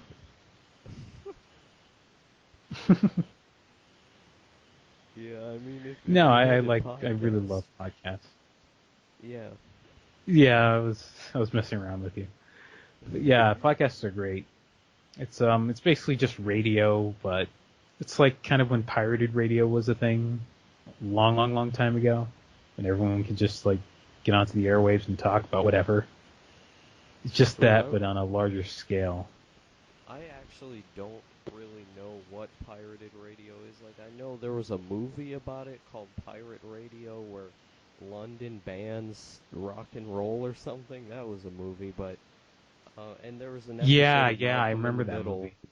Yeah, there's an episode of Malcolm in the Middle also where like the dad makes his own pirate radio station, and he's in a van and he's like driving away from the cops, or he's in the back of a van and he's like talking on the radio about him being chased by the cops. Hmm.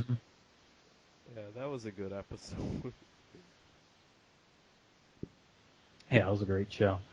Yeah, but pirated radio is basically just unregulated radio transmissions. I mean, people would just have these big setups, and then they would just talk about whatever they felt like. I think that's what You when I there? want to say, oh, that was like how internet culture is, but it kind of is in that way. It was kind of like that early internet culture, just random people making sites or message boards, and then just talking about whatever was interesting to them. Yeah, I mean, if I could find some of these old pirate radio recordings, I'd absolutely love listening to that. But I'm pretty sure you can record Hmm. radio with like a cassette tape. I think I did that one time a long, long time ago. I used to do Um, that a lot. Yeah, back in the '90s. oh, I did that in like 2007. So Oh I well, still, not really say age difference, but yeah. yeah. I mean, I'm obviously much younger than you. If you couldn't tell by what I do Uh, in my you're only as face. old as you feel. Yeah, that is true. In fact, Hmm. a lot of people seem to tell me that I'm an old soul or something. Hmm. Yeah, I get that a lot sometimes. I'm not being goofy. Yeah, because I try not to be like super serious all the time. I like cracking jokes. Jokes are great, Mm-hmm. and I'm a big fan of Of jokes. course. Yeah. Whenever I look at the idea of like the old soul, I always see this guy who's constantly dropping these profound and metaphorical and philosophical messages just in any random conversation and just totally blowing people away. And I'm like, I'm Uh-huh. not Like, doing it just that. fits perfectly. Yeah. I don't know. I kind of think of the old soul more as like this kind of weird, like Yoda character. He's like this eccentric, but he has this way of doing things that it just feels natural, and I guess that's why people like listen to him and follow him. Yeah, I I kind of suppose like that so. kind of trope in characters. Just this like weirdo just lives up in the mountains, and just everyone's like okay with him. Yeah, I always imagine my ideal, um, my oh, I dropped my headphones, so I can't even hear what you're saying if you said anything. But no, I found it. But Oh, uh, I imagine my ideal way of living just on a mountain where I can just like play video games and make videos and think about stuff and just kind of I don't freaking know. It was a weird idea I had like 4 years ago. It's like, yeah, I'm gonna live on a mountain and I'm gonna cut down trees. It was some weird dream I had, and I don't know. hmm, yeah, I just like nature in kind of wish I general. could do Just that. yeah. I mean, I don't live in the city in general, but I just kind of live out in the middle of nowhere. If in some of my vlogs I show like Mm-hmm. the way the forest looks and stuff, or not the forest, but my yard is kind of like a forest, and I just kind of show that. But I live very much in the woods, but not like near the mountains or anything. Hmm. You're from New York? Oh no, Or Tennessee. oh, Tennessee. Oh yeah, you said Tennessee in one of your podcasts. So I don't know. For some reason, you seem very street smart. I don't know, just from the way you carry yourself, even though It's you're just young. yeah, it's just because I watch a lot of TV, I suppose. I watch a lot of TV, read a lot of books and comics and stuff, and just it's what I like to call culture appropriation, where I just look at all the different stuff and Mm-hmm. all the different art that was just ever made by anybody, and I just enjoy it all, and I kind of take something from each like piece, and so pretty much all the things I've ever consumed or read or whatever, it just kind of goes into me and makes me who I am, I suppose. So I guess that has something to do with it. Yeah, it's But what. I but I Mm-hmm. don't like talking so much about myself. Let's not do that. It makes me feel weird and uncomfortable, like I'm some kind of narcissist or something. Yeah, I feel you. Okay. Hmm. And it's weird when you're on an interview and you're interviewing someone else, but then you start talking about what I'm doing, and it's like, oh, am I supposed to do this? Is this morally right? This is weird. No, it's fine. I don't really like talking about myself all that much. But if you have any more questions, go ahead.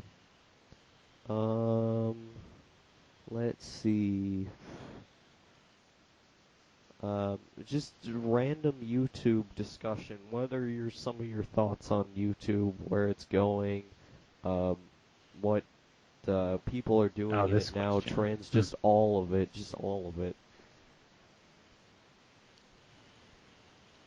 Well, the thing is, if you like insult this kind of roasting culture, you get called a hater or you're jealous or that kind of stuff. But I don't really hate it. It's just different, and I'm from a different generation. I'm starting to know what my parents are feeling now. Just how they felt about internet culture. And it's just this whole different animal, but it's at the same time it's still the same thing. Because people used to get into internet feuds and fights, but it never really became this whole this war. It was just kind of something that happened for a few months, then people would forget about it. But I guess now it's just YouTubers are now making a business out of it, I guess. Yeah, like They're profiteers. Keemstar. Yeah, Keemstar. Oh boy, I'm calling someone out. But he does And this yeah, thing it's where dumb. Hmm. yeah, he But I don't think it's the end of YouTube. yeah, I don't think it's the end I of think people YouTube can still make either. creative stuff.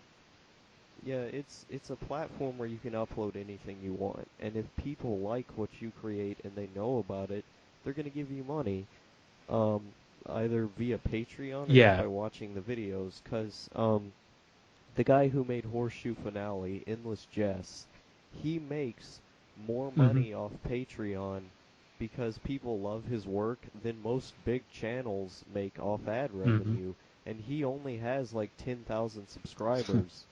But people are so moved by his work that they just really want to give him money, like, and not even per month, just per video. Yeah. So it's like, whoa. Some people, it's like Yeah, if things they are just more really, filtrated, I guess. yeah, and it's harder to get Or things are more noticed filtered. with some types of things. But it's people like drama. Look at reality television.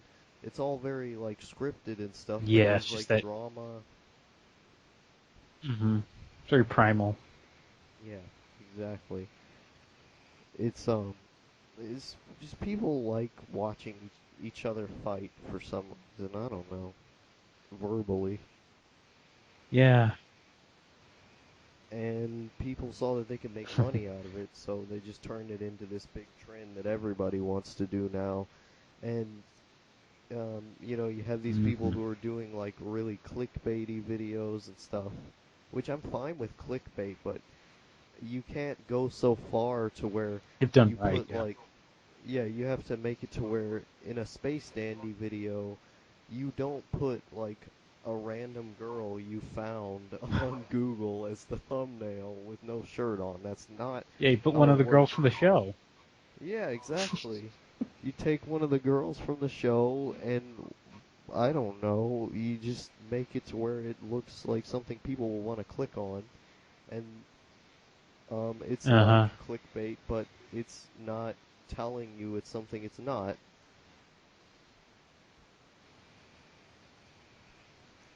Exactly. Oh, but speaking of Space Dandy, that anime, wow, that just blew me away. Because at first I thought it was just going to be, generic fan service, but after the seasons progressed, it got pretty heavy. But it didn't like take Yeah, itself too seriously. That's what I love about it. It knew when to step yeah, back. and it was actually made by the guy who made Cowboy Bebop, and it has a similar vibe, just more as a Yeah. comedy show. Uh huh. As Bebop was more like theme heavy, like it was these people who were just trying to get away from their past, and it had a big message about, carrying that weight. I guess that counts as a spoiler, but I don't really care. Everybody's seen Bebop by now. Yeah, Um, I've seen it. You have to see Bebop. I'm talking to you, person who's listening right now. You need to see Bebop, yeah, I or mean else there will be it's a show normal consequences. people can watch too. But yeah, so Yeah, it's one of those anime. it was a very like big, smart show while still being very fun and stuff. Whereas Space Dandy doesn't take itself as seriously as that show, and it's more joke heavy. And like the visuals in that show, I have never seen anything that beautiful in like Space Dandy. Hmm. Yeah. There was this And other anime that came out a few years ago. It was like a movie. It's called Welcome to the Space Show. It has kind of. I I have think some of the people who worked on Space Dandy worked on that. I have not seen it. It's pretty good. It's more child-oriented, but it still has a lot of, heavy themes just peppered throughout it. I don't really want to talk too much about it because I might spoil it, but it's really good. Well, if people made it this far through, they know there's going to be some spoilers. Yeah, and I did a review of it, but I felt like I was bashing it. I don't really like the review I made of it. I didn't see that review. Was it on your old channel or on the Dee Zee Dog one? Oh no, it's on my current channel. I gotta find that then.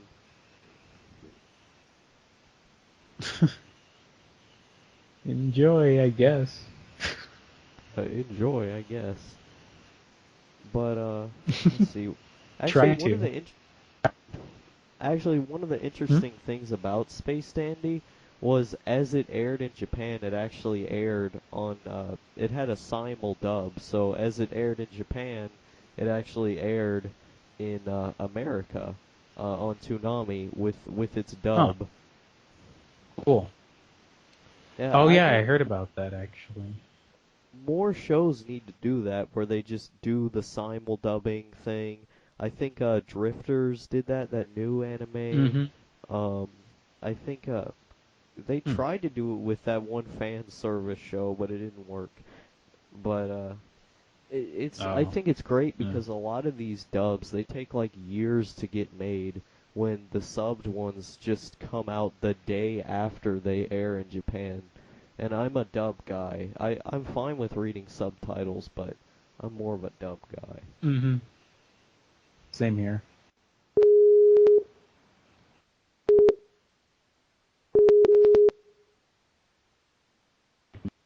Thing on my iPod. 'Cause I have Skype on there as well. I don't know if it picked that up. Oh, so you're using the iPod or the computer? Oh, I'm using the computer, but I also have Skype on my iPod, and I guess it just picked up that call. So it was like playing the little ringtone. Yeah, I'm gonna look through here and see if Skype Recorder Oh. is recording. Um, it looks like it's Oh. recording. Yeah, it is. It is. Um, easily Okay, good. delete Because or I was like, rename. No. we were not talking or recording for half an hour, just us talking. It would be hilarious though. Yeah, I mean, either way, Uh, I've been having fun on this call, so it wouldn't be too much of a I know it's loss. so Just. bootleg. I love it. Mhm. Um. So, like, when you're working on stuff, Hmm. what is your output? Is there a time when you're like, okay, I have to stop making videos or whatever, or do you just do it a bunch? Like, what's your work ethic for it? Oh, yeah, it's this on and off thing. I'm kind of trying to break out of that and just like apply myself, kind of like what I do when I Hmm. draw. And just kind of sit down and write my script out and not have any distractions. Sometimes I'll play music, but other times I'll just dead of silence, nothing on. I'll just type out my script, do the research, all of that. Yeah, a lot of the time, it's good to have like video game music or electronic music or Mm-hmm. classical things like that. They really help. Mm-hmm. They really help you focus if you're in the procrastinating mood or you just can't think. Yeah, But that's let's see, what was when I I break out the going? Sega Saturn music. Hmm? Oh yeah. Um, let's see. I was gonna say something. Uh, like what is your process for writing scripts when you do it? Like, could you describe that?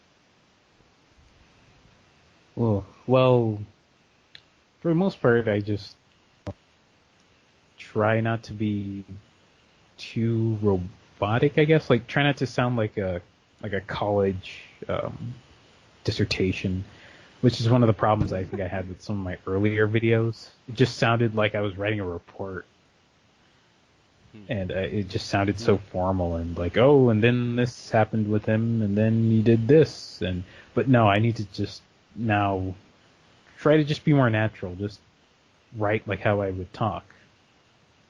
Hmm. And that's what I'm trying to do Yeah, now. an example of somebody who does that really well is I mentioned this guy before. I mention this guy all the time. Rebel Taxi. Like he reads his Yes, scripts yes. as if he was talking, and I have no idea how he does that. I know I'm jealous of that. It's just so natural. Yeah, I've used a bunch of his clips in my videos just because they're hilarious and great.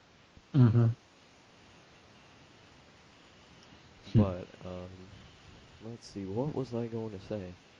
Um, yeah, I kind of like the thing that you were doing with the Jedi videos and those early ones, because it even though it was really formal, I think that kind of added to like the undergroundness of it. It didn't feel like anything mainstream. It's so hipster. Like when I talk about why I like your channel, it sounds like I'm some kind of hipster with my with my VHS recordings of current TV shows, which I do have. Yeah, I guess where I'm from, I would be considered a hipster, but I don't really like a lot of hipsters. I don't know. I guess it's the narcissism. I don't really like narcissistic people, but I understand why they are the way they are. You know, liking old Hmm. things and reminiscing about the good old days and all that. Yeah, I get that, but I mean, it's just the arrogance. yeah, No, you don't I sound like a mean hipster. that is good, 'cause I mean, there's a certain type of arrogance I'm fine with, like as long as you're on that Mm-hmm. level of being this amount of arrogance is good, but if you top that amount of arrogance, I don't like you. That's usually the thing, 'cause I can be a little arrogant myself, so I can get where that's coming from, but I'm not like narcissistic or anything. So you just have to find that line of like still being a good person but keeping your arrogance. I'm fine with people like that, but if you just come off as a total jerk and a narcissist, I just really Mm-hmm. don't like that. Yeah. And I guess I'm fine with people when they're self-aware that they're arrogant. That doesn't bother me much. Mm-hmm. But let's see. Yeah, I mean with hipsters, it's like they're just doing something because it's what everyone's doing in the hipster crowd. Like it's kind of niche but not really niche, and it's this weird thing that they do just to be It's like, this "Oh, yeah, cognitive I'm dissonance. so much."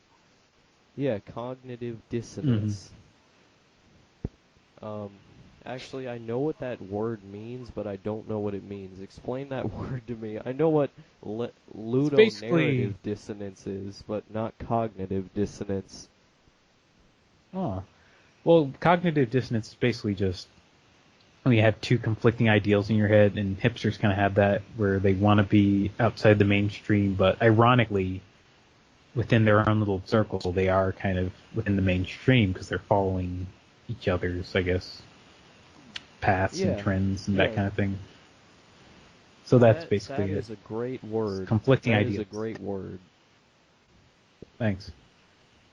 See, whenever I'm writing, no, wait, I sound like Donald Trump now. It's like I have the best words, but, Oh no, we're but gonna get into politics now. Oh no. no, no. This isn't a politics podcast, anything but that. But Yeah. no, it's like okay, back to hipsters. It's a controversial topic, but it's not going to Hmm. make people hate me as much. Um, but no, with hipsters, it's exactly like you said. It's they're trying to be non-mainstream, but hipsters became mainstream. So it's just conflicting with each other, and it's like a war. And I'm sure hipsters are probably the most depressed people on this planet, and they're the problem with everything. Yeah. I mean, I don't understand Hmm. why people get into these fandoms, why people get into these cliques. Like, I don't understand cliques. Like, can we just enjoy what we enjoy and be nice to people and, just kind of Yeah. go out with our lives? We don't need these big, quote unquote, larger than life groups. We don't need that. Just need to be people and respect each other. I don't Uh-huh. understand. Yeah, it's just like with any ideology or religion, it's just people need something, some sort of purpose, and that Yeah. unfortunately just becomes their entire lives. Mm. Yeah. Oh wow, this Not that has I have a became a problem with. politics podcast. Yeah, it's religion and politics podcast, the fastest way to ruin your friends. That's going to be our new tagline. Yep. Religion and And we politics just need to podcast. Fastest way to ruin we your just friend. need to make Your the friends. religion and politics podcast of just us like saying all these terrible things and offending everyone. It would be the Yes, greatest thing ever. exactly. Just no one will be spared. Yeah, I mean, if we want to be hipsters, that's how we be hipsters. It's like, I don't like what you post on your wall. I'm gonna block you. Uh, no, that's how every podcast ends. We Yeah. just block each other, And then unblock. then, yeah, and then we make new accounts so we can do more podcasts, and then we end up having like 100 emails and 100 Skype accounts, and it's like, oh, this is definitely not the last person who was on the podcast, and I hate the Jews.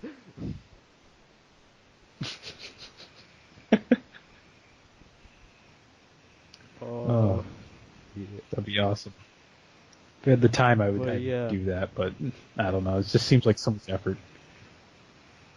yeah, too much effort to do anything.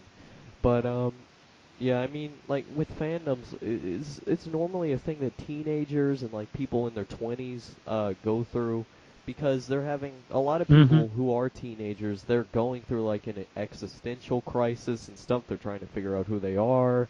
They're searching for Mm-hmm. meaning and stuff. And that's when a lot of people try to find things like fandoms and cults and religions and things like that. Not that there's a problem with that. I'm just saying Mm-hmm. it's they latch onto these things like MLP, thinking that's like, wow, I'm part of this MLP cult, so that makes my life have meaning, Ah, and it's really yeah. they can be really cringy about it. So, man, this is the Uh-huh. fandoms podcast. This is the hipster fandoms podcast. Because no matter what we talk about, we always go back to talking about something that's underground or about hipsters. Yeah. If I have you on this podcast more than one time, which I probably will, we just need to make this Mm-hmm. like meme where it's just hipster. Like we have to talk about hipsters in every podcast.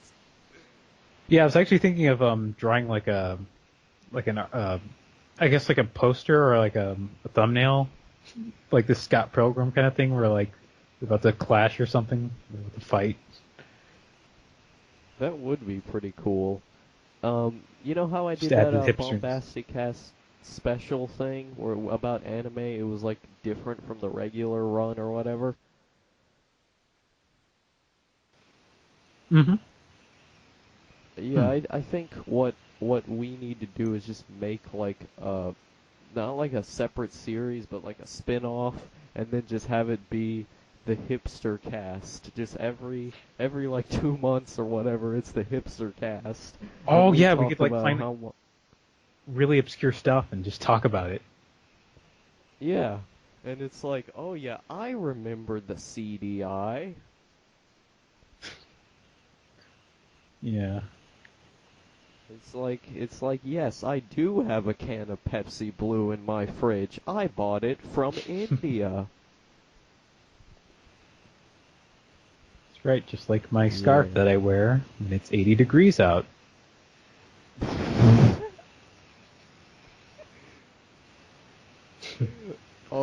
Yeah, I never got Yeah, the whole we gotta scarf thing. make that a cult. It's like, yeah, oh, you're not in our cult if you don't wear scarves when it's 80 degrees out. But it's hot out here. No, Jim, if you want to be in the cult, you gotta wear a scarf out so they know you're one of us.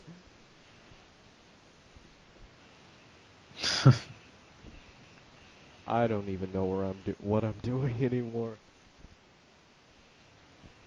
That's what I've been saying for the last 10 years of my life.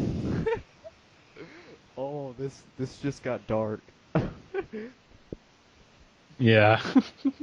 No, I Hello, like where my darkness, life my has gone. Yeah. People they just want the high paying job and fast cars, all that. I don't know. I'm fine with being a average person. Yeah, I mean, I think it's important to kind of always keep your dreams in mind. Follow your creams, bro. Things like that. Yeah, You're gonna have to take a lot of like jobs you don't want and stuff, but it's all because you're exactly. getting to the thing you do want, and you're getting to where you do want to be in your life, and you get the things you want. But the real question is, what do you do after that? I don't know, because I haven't Hmm. gotten the things I want yet. Yeah. 'Cause I mean, you kind of lose that drive of like, yeah, I'm gonna do all these things that I don't want to do, so I can get to the things I do want. But once you have all those things, especially at like an early age, like what a celebrity would probably have, it's like, well, what do I do? And then you just become like you know, and then that's when you either like donate to a bunch of charities and become like a cool guy, or become BoJack Hmm. Horseman, I suppose. Yeah. It's sad that that's kind of like the only path you can take when you get that big. Or you can just find a happy Yeah. medium, I guess. Yeah, I mean, I saw this No human article that it brains. was like the maximum amount of money you could make, um, and still be happy or something. It was some weird article that a video linked to me, Hmm. and I was like, well, it's too deep for me. I'm not gonna read this. Oh, now we're using meme terms. Yeah, this is just. I don't know what this has become. Yeah, kind of like my life. Uh, Quarter life Yeah. crisis. Quarter life crisis. I remember 8chan.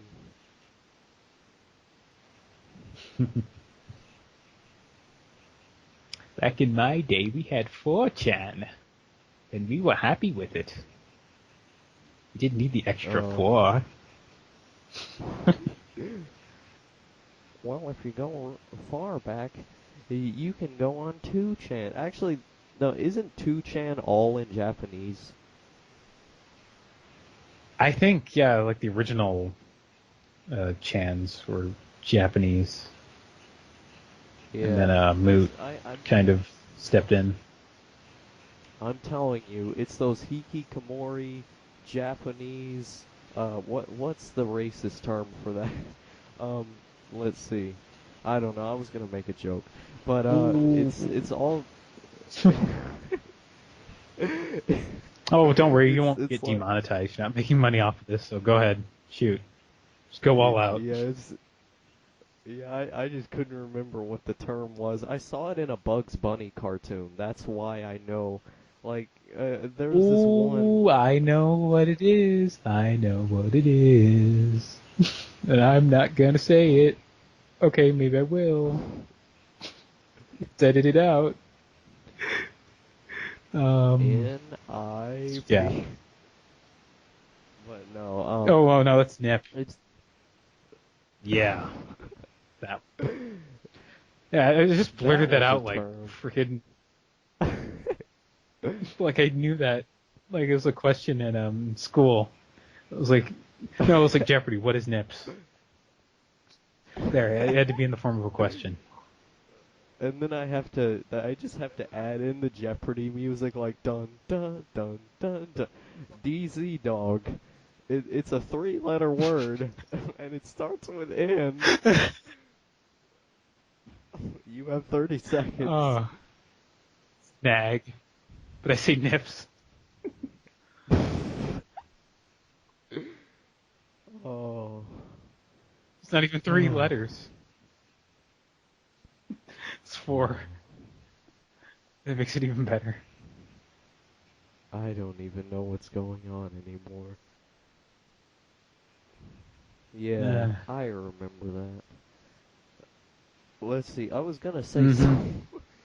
Okay, so it's Go their ahead. message Yeah. boards and all their internet culture and stuff. It's came into Western culture, and it's ruined many of our lives, just as anime has. Yeah, it's their secret plot. Well, the revenge for Hiroshima. Just decades in the. No, revenge for Hiroshima. They're going to make everybody otakus and lollies, and then nobody works anymore. Uh-huh. Except just uh, bottom feeder jobs just so they can feed their habits. Everybody's a YouTuber now, then. Oh man, I'm going to offend It's so how many society people does. with this podcast. Oh no, your name was their plan. They made your name to get an Oscar, and now that it's gonna get an Oscar, everybody and their grandma are gonna become lollies, and then nobody's going to have a real job. Yeah. Yeah, Like Makoto GW. Shinkai really is the devil. Uh-huh. Speaking of Japan, did you see the Ghost of the Shell trailer? Ooh, we don't talk about that in this house. Oh yeah, they stepped over the line. Yeah, it doesn't look that good. It looks at best it looks mediocre. At worst, it looks awful. Just like all remakes Yeah, nowadays. yeah, I mean, they should have just made another Matrix movie and then called it Ghost in the Shell. That would have been far more valid. Mm-hmm. Should just remade all those movies. After the Oh yeah, first one. Uh, yeah. Another unpopular I opinion. I remember. didn't like the other ones. Yeah, I mean, I like the first Matrix movie, and I like the Animatrix more than all of the Yeah, Matrix animation was good. films. Yeah, I mean, there were so many different animators who worked on that and stuff. It was cool. I like that. Yeah, anthologies are cool. They need to bring those back. I don't see those a lot Mm. in animation. Oh, oh, you gotta bring those back. You know who says that? Hipsters. Uh, oh yeah, you caught Yeah, me, and I explode into a pile of coins. You defeated me. yeah. I remember when I was a hipster. Yeah, signed petitions, said I wanted to take the channel back. Watched Bill O'Reilly Uh huh. unironically. You go for it. You gonna do it? Can you do it? This Did you memorize it? what the word nip? Watch Bill O'Reilly unironically. Learned how to use the word nip. Shouted it on Halo. Co-op on the easiest difficulty.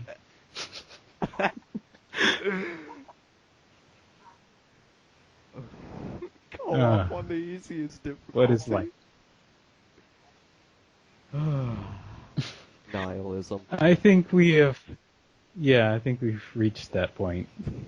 If you wanted to continue, that's It's fine, but I don't know.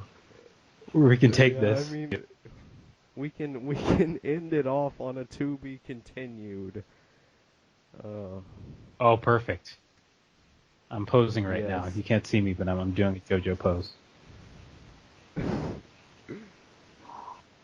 Yeah. Actually, All right, JoJo was well, on yeah, it was, Toonami recently. That's a yes, good it's on show, the Toonami new again. one. I've been Mm-hmm. enjoying it from what I saw, but I haven't been able to catch it on TV, so I've been marathoning the episodes I missed on Kiss Cartoon, and it is cool. Like that animation is great. Yeah, it's good to see that kind of style coming back, that more realistic style that you see in like the 80s and 70s of anime, where Yeah, and I everything mean, became kawaii. kawaii. Well, I mean, K-On! That show is very realistic, just not in the same way that Yeah, it's and not tone. gritty Yeah, realistic. Yeah. yeah, it's just it feels real, but the characters look cutesy. Yeah, before we all became lollies and had our balls cut off by the moe industry. Yeah, that was a thing. Um, Mm-hmm. I want to sign a petition to take my man anime back. We're gonna get the Fist That's of the right, North anime. Star reboot. Yeah, anime Hell is a yeah, mistake. good Berserk reboot. Oh yeah, I don't even want to talk about the Berserk reboot. That Yeah, yeah, just read the manga. yeah. I need to get the manga actually, but it's like what $100 for a couple of those because I didn't re-release them. Oh yeah, yeah. I just read them online. I'm sure that's not legal, Yeah. but hey. I actually like holding a book, because Yeah, it's that it's too. just it's That too. cool and aesthetic. Mm-hmm. Aesthetic. And I mean, I'm using those hipster terms. I'm gonna turn into Yeah. Digibro in any minute now. I really have to draw this. Just this weird like Scott Pilgrim thing. I don't know, like this weird like JoJo's Bizarre Adventure Scott Pilgrim image. Yes, please do, because I That want could to be see your that. stand. Yeah. Actually, I want to watch Skull. I almost said Sulk Pilgrim. I want to watch Scott Pilgrim again. Yeah, it was an okay movie, but I really like the how Edgar Wright took that movie or Yeah, that IP and just like made it his own thing. yeah, I mean, it had a really cool visual effects thing, but actually, the funny thing is, the Expendables made far more money in box office than um, what's it called? Yeah. Scott Pilgrim Yeah. did, and when they both came out at the same time. But no one talks about the Yeah. Expendables anymore. I think the Everybody problem still talks about I think the, Scott Pilgrim. yeah, with Scott Pilgrim. But I think the problem with what happened with that is that it was kind of marketed as this like ooh hipster edgy movie, but it wasn't really like that. It was, I mean, it had its obscure jokes and references, but it still felt very grounded and like anyone could watch it. Yeah, and I mean, it seems emo. Like it seems very emo when you watch the trailers for it or just look at it on the surface. Mm-hmm. A lot of people call it the male equivalent to Twilight, or that's what I've heard from some people. I mean, Because it's nobody about this talks goofy about guy. Twilight anymore. I know that's become like obscure now, Yeah, I except remember for back in the days when we all yeah, used to jerk off to Twilight. yeah. Apparently, I Hideo Kojima still does. He was actually outed as a fan of Twilight, if you can believe that. what? What? That's right. That actually makes a lot of sense, given some of the designs of his characters over the time, like Ooh. with Vamp and Raiden. But yeah, he was like, he does like this Twilight competition, I think. Hold on, if I can find the article. This is real. This has Yeah, I just wish it become wasn't. I the wish this was. ultimate. We got Twilight, we got It's like Hideo Kojima. It's hipster time. Yeah, this is wow. I don't know what this has become, but I love it. Now all we need is for someone to say Hideo Kojima is the god of gaming, and we're set. Just Hmm. because Konami did something to him, he's now all of a sudden the god of gaming. Yeah, it was back in '09. It was like judging this Twilight uh, fan art contest. This is so weird. Oh my Yeah. gosh. This world coming to. What is